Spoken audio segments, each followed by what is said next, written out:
கள்ளக்குறிச்சி அருகே சென்று கொண்டிருந்த அரசு பேருந்தின் முன்பக்க டயர் கழன்று ஓடியதால் பயணிகள் அதிர்ச்சியில் உறைந்தனர். சென்னை சேலம் தேசிய நெடுஞ்சாலையில் பேருந்து சென்று கொண்டிருந்த போது பிருத்திவிமங்கலத்தில் பேருந்தின் முன்பக்க டயர் கழன்று ஓடிய நிலையில் சாலை தடுப்பில் மோதி பேருந்தை ஓட்டுநர் நிறுத்தியுள்ளார். இதன் காரணமாக அந்த பேருந்தில் பயணம் செய்த மக்கள் கடும் பீதியடைந்தனர். மாநிலம் முழுவதும் பழுதடைந்த பேருந்துகள் இயக்கப்படுவதால் நாள்தோறும் விபத்துகள் ஏற்படும் நிலையில் பொதுமக்களின் உயிரோடு விடியா ஸ்டாலின் அரசு விளையாடி வருவதாக பொதுமக்கள் கண்டனம் தெரிவித்தனர். திருவாரூர் மாவட்டம் நன்னிலம், பேரளம் உள்ளிட்ட பகுதிகளில் நள்ளிரவில் மின்வெட்டு ஏற்பட்டதால் மக்கள் கடும் அவதியடைந்தனர்.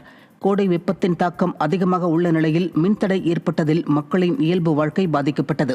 இதேபோன்று தஞ்சாவூர் மாவட்டம் ஐயம்பேட்டை சுற்றுவட்டார பகுதிகளைச் சேர்ந்த 30க்கும் மேற்பட்ட கிராமங்களில் நள்ளிரவில் 3 மணி நேரத்திற்கு மேலாக நீடித்த மின்வெட்டால் மக்கள் இன்னலுக்கு ஆளாகினர். இந்நிலையில் அடிக்கடி மின்வெட்டு ஏற்படுவதை கண்டித்து ஐயம்பேட்டை நெடுந்தெரு பகுதியில் உள்ள மக்கள் சாலை மறியலில் ஈடுபட்டனர். மின்வெட்டு புகழ் திமுக ஆட்சியில் மின்வெட்டு ஏற்படும் போது மின்வாரிய அதிகாரிகளை தொடர்பு கொள்ள இயலவில்லை என்றும், புகாரின் பேரில் மின்வெட்டை சீரமைக்க உடனடியாக நடவடிக்கை எடுக்காமல் தொடர்ந்து அலட்சியம் காட்டுவதாகவும் மக்கள் குற்றம் சாட்டியுள்ளனர். தமிழகத்தில் கோடை காலம் தீவிரமடைவதற்கு முன்பே பல மாவட்டங்களில் குடிநீர் தட்டுப்பாடு ஏற்பட்டுள்ளதால் பொதுமக்கள் மிகுந்த அவதிக்கு உள்ளாகியுள்ளனர். தமிழகத்தில் உள்ள 14,000க்கும் மேற்பட்ட ஏரிகளில் தண்ணீர் இருப்பு மளமளவென குறைந்து வருவதால் திருவண்ணாமலை உட்பட வட மாவட்டங்களிலும், கோவை உட்பட மேற்கு மாவட்டங்களிலும், திண்டுக்கல் உள்ளிட்ட தென் மாவட்டங்களிலும் குடிநீர் தட்டுப்பாடு அதிகரித்துள்ளதால் பொதுமக்கள் மிகுந்த அவதிக்குள்ளாகியுள்ளனர். மாநிலத்தில் நிலவும் தண்ணீர் தட்டுப்பாட்டை போக்க தற்காலிக குடிநீர் வாகனங்கள் மூலம் குடிநீர் விநியோகிக்கப்பட்டு வரும் நிலையில் 10 நாட்களுக்கு ஒருமுறை மட்டுமே குடிநீர் விநியோகிப்பதால் அன்றாட தேவைகளை சமாளிக்க முடியாமல் அவதிப்பட்டு வருவதாக மக்கள் வேதனை தெரிவித்தனர். மேட்டூர் அணை திறப்பு காலமான ஜூன் மாதம் வரை காத்திருக்காமல் குறுவை தொகுப்பு திட்டத்தை முன்கூட்டியே தமிழக அரசு செயல்படுத்த வேண்டுமென விவசாயிகள் வலியுறுத்தியுள்ளனர். ஜூன் மாதம் 12ஆம் தேதி மேட்டூர் அணையிலிருந்து பாசனத்திற்கு தண்ணீர் திறக்கப்படுவதை வைத்து தஞ்சாவூர் உள்ளிட்ட டெல்டா மாவட்டங்களில் குறுவை பயிர் நெல் சாகுபடியில் விவசாயிகள் ஈடுபடுவது வழக்கம்.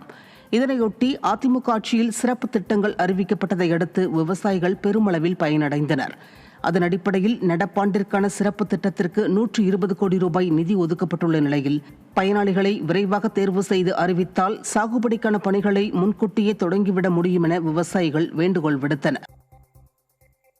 கடலூர் மாவட்டம் மங்களூர் அருகே முறையாக குடிநீர் வழங்கப்படாததை கண்டித்து மக்கள் ஆர்ப்பாட்டத்தில் ஈடுபட்டனர். ரெட்டாக்குறிச்சி ஊராட்சியில் 15 நாட்கள் கடந்த பிறகும் கூட குடிநீர் வழங்கப்படாததால் கிராம மக்கள் கடும் அவதிக்குள்ளாகினர். குடிநீர் தட்டுப்பாட்டை சீரமைத்து நாள்தோறும் குடிநீர் வழங்க கோரியும் அதிகாரிகள் அலட்சியம் காட்டியதால் அப்பகுதி மக்கள் ஒன்று திரண்டு ஆர்ப்பாட்டத்தில் ஈடுபட்டு முழக்கங்களை எழுப்பினர். அரசு விழாக்களுக்கு கோடிக்கணக்கான ரூபாய் செலவழிக்கும் விடியா திமுக அரசு குடிநீரை கூட முறையாக வழங்காமல் வஞ்சித்து வருவதாக மக்கள் குற்றம் சாட்டினர். யாருமே இங்கே வந்து கண்டுக்க மாட்டேங்கிறாங்க. நாங்கள் 10-15 நாளாவே தண்ணி வர மாட்டேங்குது. நாங்கள் வந்து எல்லாத்துக்கிட்டையுமே சொல்லி பார்த்துறோம். ஒருத்தரும் வந்து இங்கே நடவடிக்கை எடுக்க மாட்டேங்கிறாங்க.